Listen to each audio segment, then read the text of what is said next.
দর্শক আপনাদের সবাইকে শুভেচ্ছা এবং স্বাগত জানাচ্ছি যমুনা টেলিভিশনের নিয়মিত আয়োজন প্রবাসে বাংলাদেশে। বিশ্বের বিভিন্ন প্রান্তে থাকা প্রবাসীদের খবরাখবর নিয়ে আপনাদের সাথে আছি আমি মনিরুল ইসলাম। জিম্মি অবস্থা থেকে মুক্ত হয়ে সংযুক্ত আরব আমিরাতের আলহামরিয়া সমুদ্র বন্দরে পৌঁছেছে 23 নাবিকসহ জাহাজ এমভি আবদুল্লাহ। ফুজায়রা উপকূল এবং হরমুজ প্রণালী হয়ে জাহাজটি বাংলাদেশ সময় বিকেল 5:30 নাগাদ বন্দরের বহির্নোঙরে পৌঁছায়। কেএসআরএম গ্রুপের প্রধান নির্বাহী কর্মকর্তা মেহরুল করিম জানিয়েছেন, সোমবার দুপুর 2টা দিকে কয়লা খালাসের জন্য জাহাজটি জেটিতে ভেড়ানো হবে। এরপর নাবিকদের স্বাস্থ্য পরীক্ষা করা হবে। পরে 2 জন নাবিক বিমানে করে দেশে ফিরবেন। বাকি 21 নাবিকের এমভি আবদুল্লাহ জাহাজযোগে দেশে ফেরার কথা রয়েছে। সেক্ষেত্রে তাদের সময় লাগবে 25 থেকে 26 দিন। জাহাজটি নিরাপদে বন্দরে পৌঁছানোয় স্বস্তি জানিয়েছেন নাবিকদের স্বজনরা। সোমালিয়া জলদস্যুদের কাছে প্রায় 32 দিন জিম্মি থাকার পর মুক্তিপণ দিয়ে 13 এপ্রিল ছাড়া পায় জাহাজটি।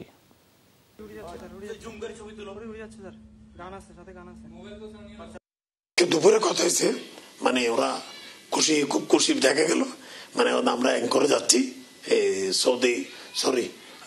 আরব আমিরাতের যে বন্দরটা যাবে ওই বন্দরে অ্যাঙ্করে যাচ্ছি।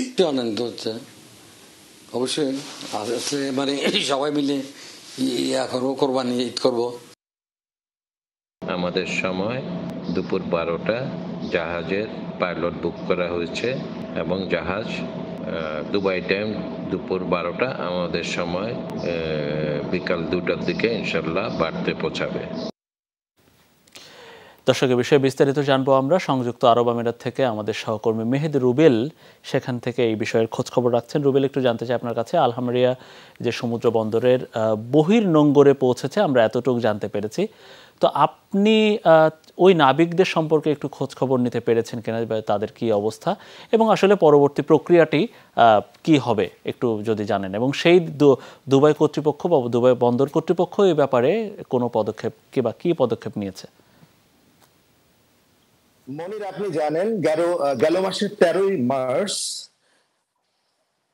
সোমালিয়ার জলদস্যুর কবলে পড়ে আবদুল্লাহ শিপ। কিন্তু আমরা যতদূর জানতে পেরেছি, এখানকার বাংলাদেশের যে কেএসআরএম গ্রুপের যে সিইও আছে, তিনি একটি অডিও বার্তা আমাদেরকে পাঠিয়েছেন। সেই অডিও বার্তায় তিনি বলেছেন আগামীকাল সকাল 10টা দুবাইয়ের টাইম এবং বাংলাদেশ টাইম দুপুর 12টায় এটি দুবাইয়ের হামিরিয়া বন্দরে আসতে পারে।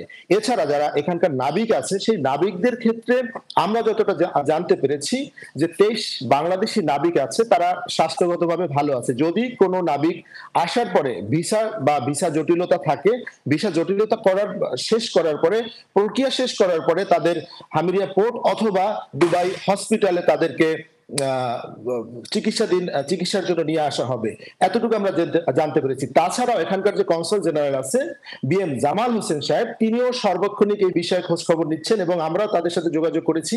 এই ব্যাপারে আগামীকাল দুপুর 2টা নাগাদ কনসুলেটে একটি জরুরি মিটিং এরও সভা আয়োজন করা হয়েছে, যে তাদের স্বাস্থ্যগত অথবা তাদের কোনো রকমের আইনি কোনো সহায়তা দরকার পড়ে কিনা এটি জানার জন্য।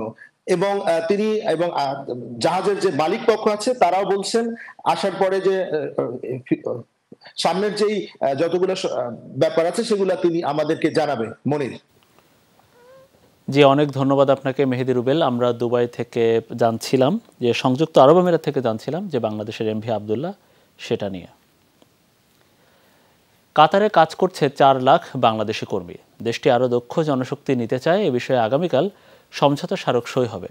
দুপুরে এই তথ্য জানায় প্রবাসী কল্যাণ প্রতিমন্ত্রী শফিকুর রহমান চৌধুরী। বলেন, মরিশাস, কুয়েত এবং রাশিয়াতে দক্ষ কর্মী পাঠানোর বিষয়ে আলোচনা চলছে। প্রতিমন্ত্রী বলেন, সরকার দক্ষ কর্মী বিদেশে পাঠাতে চায়, এজন্য প্রশিক্ষণ কেন্দ্র ঢেলে সাজানো হচ্ছে।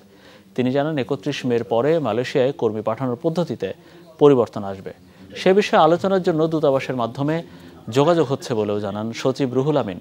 বলেন, বৈধ চাহিদার বিপরীতে মালয়েশিয়া গিয়ে কাজ পায়নি এমন সংখ্যা বেশি নয়। শ্রমিকদের প্রতিটি অভিযোগ পর্যালোচনা করে সমাধান দেওয়ার উদ্যোগ নেবে মন্ত্রণালয়। কাতারের বেস যে আমাদের কর্মীদের সমস্যা এবং সেই মার্কেটটাকে আমরা কিভাবে আরো বৃদ্ধি করতে পারি, সেই নিয়ে আমরা দুইটা পক্ষ যেন বসে একটা প্ল্যান ওয়ার্কআউট করতে পারি, সেই কারণেই আমরা এই নিয়োগটা করছি।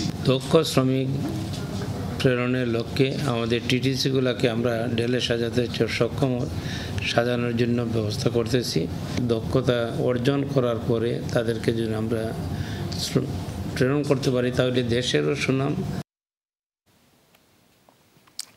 পর্তুগালে বাংলা নববর্ষ উপলক্ষে পিকনিকের আয়োজন করা হয়েছে। দেশটির রাজধানী লিসবনের সেরাফিনা পার্কে হয় এই আয়োজন, যাতে অংশ নেন দেশটিতে বসবাসরত শতাধিক প্রবাসী। বর্ষবরণের এই আয়োজনে সামিল হতে দেশটির বিভিন্ন প্রান্ত থেকে ছুটে আসেন প্রবাসীরা।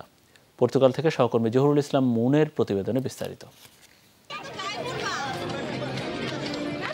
বাচ্চাদের হট্টগোল আর দৌড়ঝাঁপ, আড্ডায় মেতেছেন প্রাপ্তবয়স্করা। পর্তুগালের লিসবনে প্রবাসীদের এই মিলন মেলা বাংলা নববর্ষ উপলক্ষে। সেরাফিনা পার্ক যেন পরিণত হয়েছিল এক খণ্ড বাংলাদেশে। নববর্ষের এই আয়োজনে যোগ দিতে দূর দূরান্ত থেকে জড়ো হন প্রবাসীরা। অনুষ্ঠানে ছিল বাহারি স্বাদের বিভিন্ন খাবারের আয়োজন। বাঙালি ঐতিহ্যবাহী সব খাবারের পাশাপাশি ছিল বিভিন্ন পদের মিষ্টিও। প্রবাসের মাটিতে এমন আয়োজনে উচ্ছ্বসিত বাংলাদেশিরা। প্রোগ্রামে প্রায় 100 মানুষ ছিল এবং আমরা সকাল থেকে সবাই এখানে এসেছি। সবাই যার যার মতো করে খাবার নিয়ে এসেছে। আমাদের একটা গ্রুপ ক্রিয়েট করা হয়েছিল যেখানে আমরা ভর্তার আয়োজন করেছি। সবার সময় সুযোগ একইভাবে পহেলা বৈশাখে করা সম্ভব হয় না। সেক্ষেত্রে আমি এক সপ্তাহ পরে করছি, বাট যারা যারা মানে আসতে চেয়েছেন সবাই মিলে জিনিসটা এমনভাবে আমরা পালন করেছি যাতে ব্যাপারটা আনন্দদায়ক হয়। বাংলাদেশ থেকে অ্যাব্রোডে এসে এখানে এত মানুষের সাথে মানে সেম কান্ট্রির মানুষ প্লাস আমাদের যে বাঙালি ট্রেডিশনাল যে খাবারগুলো এটা ছিল, ইলিশ মাছ ছিল, তারপরে কটকটি ছিল, গজা ছিল, তারপরে অনেক রকমের ভর্তা ছিল। পিকনিককে আরও উপভোগ্য করতে ছিল বিভিন্ন খেলার আয়োজন। বালিশ খেলা, হাড়ি ভাঙা খেলা উৎসবে যোগ করে বাড়তি মাত্রা। বাংলা বর্ষবরণ উপলক্ষে আয়োজিত পিকনিকে উপস্থিত ছিলেন শতাধিক প্রবাসী। এমন আয়োজনে সামিল হতে পেরে খুশি তারা। তাজরিয়ান সোভান, যমুনা নিউজ। সৌদি আরবের পর এবার কাতার থেকেও 1 বছরের বাকিতে জ্বালানি তেল কিনতে চায় বাংলাদেশ।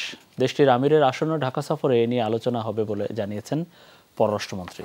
এছাড়া বন্দি বিনিময় সহ 6টি চুক্তি এবং 5টি সমঝোতা স্মারক সই করবে ঢাকা ও দোহা।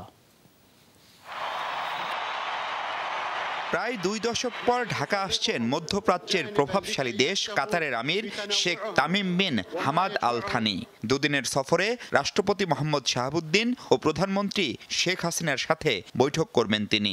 মহামহিম আমির শেখ তামিম সফরের বিস্তারিত জানাতে সংবাদ সম্মেলন পররাষ্ট্র মন্ত্রণালয়ের। মন্ত্রী জানান, দেশটির কারাগারে বন্দী আছে শতাধিক বাংলাদেশি।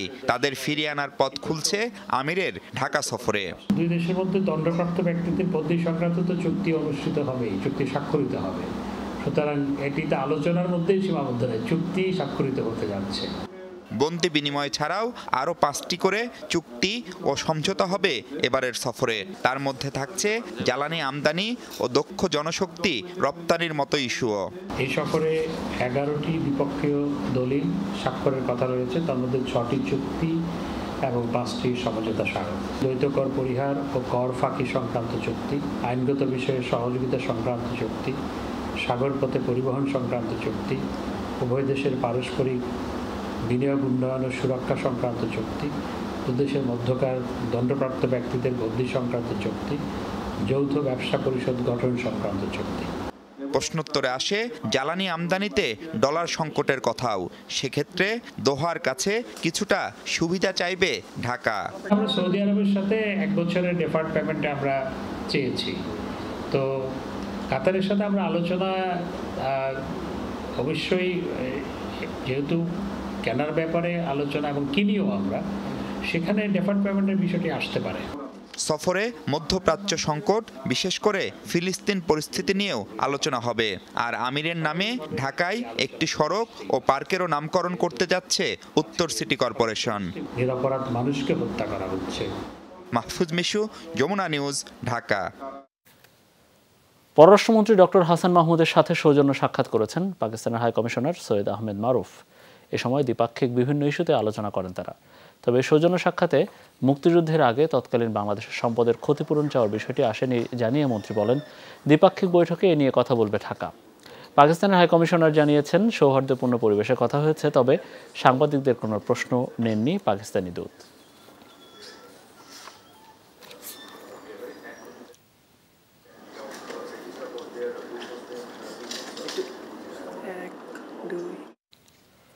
অভ্যন্তরীণ কারণে শনিবারের ঢাকা সফর সাময়িক স্থগিত করেছেন ভারতের পররাষ্ট্র সচিব বিনয় মোহন কোয়াত্রা। এ তথ্য জানিয়ে পররাষ্ট্র সচিব মাসুদ বিন মোমেনের আশা, মে মাসের প্রথম সপ্তাহে ঢাকা আসবেন ভারতের পররাষ্ট্র সচিব। ওনাদের কিছু সমস্যার কারণে এটা আপাতত স্থগিত হয়েছে, বাট আগামী মাসের প্রথম দিকেই এটা রিস্কেডিউল হওয়ার কথা রয়েছে। পবিত্র কাবা শরীফ, মদিনা শরীফ ও আল আকসা মসজিদের ছবি সম্বলিত জায়নামাজ আমদানি এবং উৎপাদন বন্ধের আবেদন নিষ্পত্তির নির্দেশ দিয়েছেন হাইকোর্ট। বাণিজ্য মন্ত্রণালয়কে এই আবেদন নিষ্পত্তি করতে বলা হয়েছে।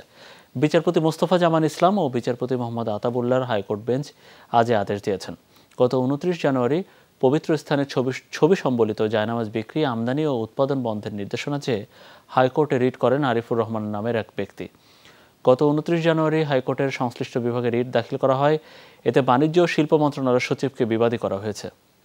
এর আগে ছবি সম্বলিত জায়নামাজ বিক্রি, আমদানি ও উৎপাদন বন্ধে ব্যবস্থা নিতে বাণিজ্য মন্ত্রণালয়ে আবেদন করা হয়।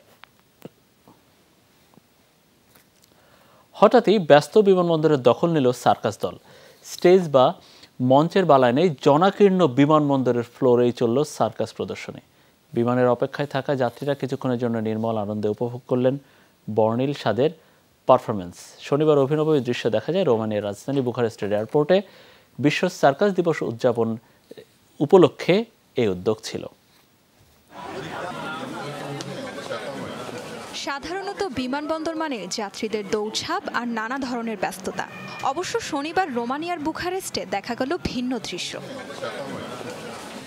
রং বেরঙের পোশাকে হঠাৎই বিমানবন্দরে হাজির সার্কাস দল। শুরু হলো নাচ, গান আর শারীরিক কসরত। ব্যস্ততার মধ্যে এমন আয়োজনে বিরক্ত হওয়া তো দূরের কথা, রীতিমতো ভিড় জমিয়ে সার্কাস উপভোগ করেন যাত্রীরা। আমি নিউ ইয়র্ক থেকে এসেছি। বাড়ি ফিরে বাচ্চাদের গল্প শোনাবো। এবারের রোমানিয়া ভ্রমণ সত্যিই অনেক আনন্দের ছিল। শনিবার ছিল বিশ্ব সার্কাস দিবস। ব্যতিক্রমী উপায়ে দিনটি উদযাপনের জন্যই বিমানবন্দরে পারফরমেন্সের পরিকল্পনা করে বুখারেস্ট মেট্রোপলিটন সার্কাস দল। যোগ দেন দলটির 80 জনের বেশি আর্টিস্ট। বিমানবন্দরে অবস্থানরত শিশুদের চমকে দিতে ছিল বাড়তি প্রচেষ্টা। বিভিন্ন প্রাণীর সাজে পারফর্ম করেন আর্টিস্টরা। সার্কাস দলটির দাবি, বিমানবন্দরে এমন আয়োজনের নজির আগে নেই। এর আগে কখনোই কোনো এয়ারপোর্টে পারফর্ম করিনি। রোমানিয়ার এয়ারপোর্টে সার্কাসের আয়োজন এই প্রথম। আশপাশের পরিবেশও আমাদের জন্য অনেকটাই অন্যরকম। এয়ারপোর্টে এমন আয়োজন সত্যিই অন্যরকম। এই আয়োজনে অংশ নিতে পেরে ভালো লাগছে। বিমানবন্দরে ব্যতিক্রমী এই উদ্যোগে রোমানিয়ার পর্যটন খাতেও ইতিবাচক প্রভাব পড়বে বলে আশা আয়োজকদের। তাজরিয়ান সোভান, যমুনা নিউজ। দর্শকেরই ছিল আমাদের প্রবাসী বাংলাদেশের আয়োজনে। এতক্ষণ আমাদের সাথে থাকার জন্য আপনাদের সবাইকে অনেক অনেক ধন্যবাদ।